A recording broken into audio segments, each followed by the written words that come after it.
Leadership experts and stakeholders from different backgrounds have called on government at all levels to prioritize empowerment of Nigerian youth to build lasting peace and security across the country.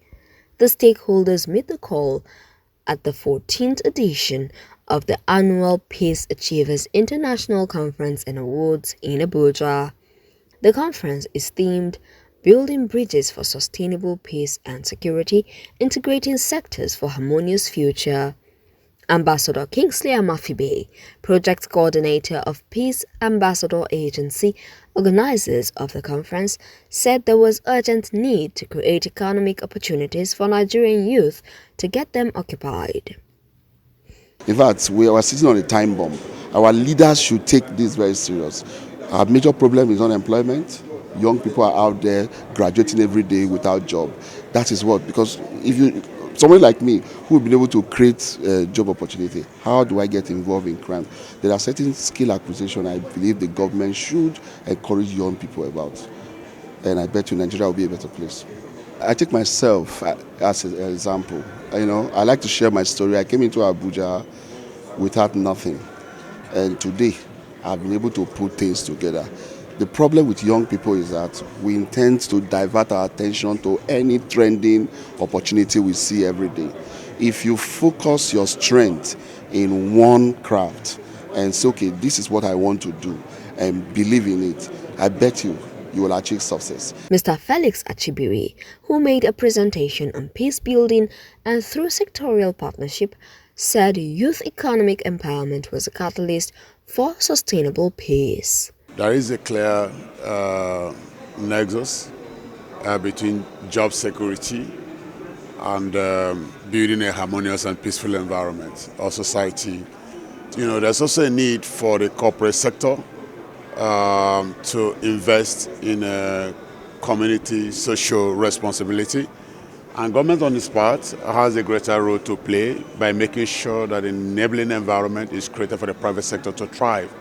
Today, African digital economy is projected to hit about $185 billion. So what are we doing as a nation to take advantage of this?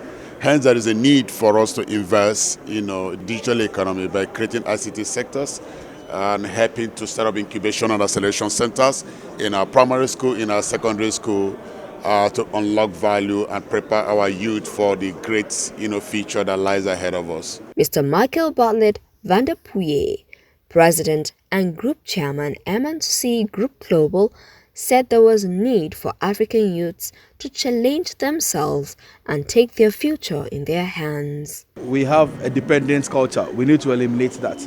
That is the dependence culture. It's across Africa, where somebody is a university graduate but is waiting for his father's uncle's friend who is in government to be able to connect him to work. Meanwhile, he can start something. In Europe and the US, most of the time, by 16 years, they're already working at Walmart. What are they teaching them? They're teaching them to be independent, not to be dependent. In Africa, somebody is 40 years, they're still living in his father's house. And the father inherited it from the grandfather. The father has nothing. You always see them there, and they think it's right. In Europe, somebody lives in the parents' house. By 21 years, you start paying rent in your parents' house. You have to cut that dependent culture to create avenues. Dr. Victor Enebeli, Director of Studies, Justice Mary Udili Judicial Institute, said Nigeria's leadership challenges were local and therefore need workable solutions that are unique to them. What Nigeria needs is a peace summit that involves the grassroots. Now, it's very easy. These 774 local government chairmen are easily identifiable. You write to them, you tell them your intention of what you want to do. Let them nominate people that will come and explain what these interests are at the local level. So we have people representing all the grassroots. They are telling us what the problems are and what the solutions are. At this point, there will be a white paper for the government to look at to know what the problems are and what the solutions will be. At this point, we're not importing solutions anymore. We have the solutions here in Nigeria with us. It is